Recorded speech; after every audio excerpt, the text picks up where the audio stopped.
Profil Laksda Hersan, ex-ajudan Jokowi yang gantikan Letjen Kunto Putra Tri Sutrisno.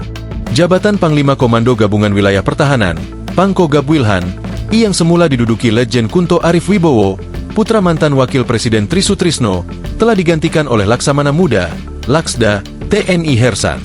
Rotasi jabatan tersebut berdasarkan surat keputusan Panglima TNI Jenderal Agus Subianto nomor Kep 5544 2025, tanggal 29 April 2025. Letjen Kunto dirotasi ke jabatan staf khusus KSAD.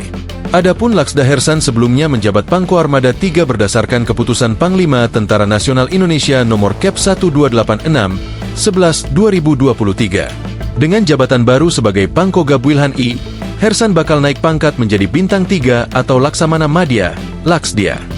Hersan adalah lulusan Akademi TNI Angkatan Laut, AAL, Angkatan ke-40 tahun 1994. Ia memulai penugasan pertamanya di TNI AL, yaitu di KRI Oswald Siahaan 354 pada 1994, dan kemudian menjadi komandan di beberapa KRI, sampai menjadi komandan KRI Slamet Riyadi 352 pada 2014.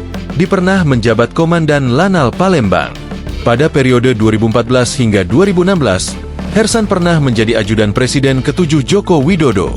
Ia juga sempat mengisi posisi Sekretaris Militer Presiden di 2022. Dalam keterangan tertulis Kepala Pusat Penerangan, Kapuspen, TNI, Maijen TNI Christomei Sianturi, disebutkan mutasi jabatan bagian dari pembinaan personel.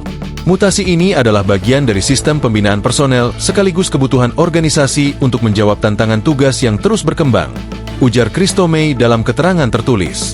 Dia memastikan keputusan tersebut tak terkait dengan faktor eksternal, termasuk sikap Tri Sutrisno.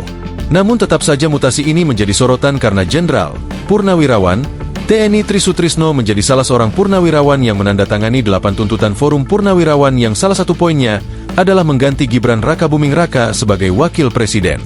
Download Tribun X sekarang, menghadirkan lokal menjadi Indonesia.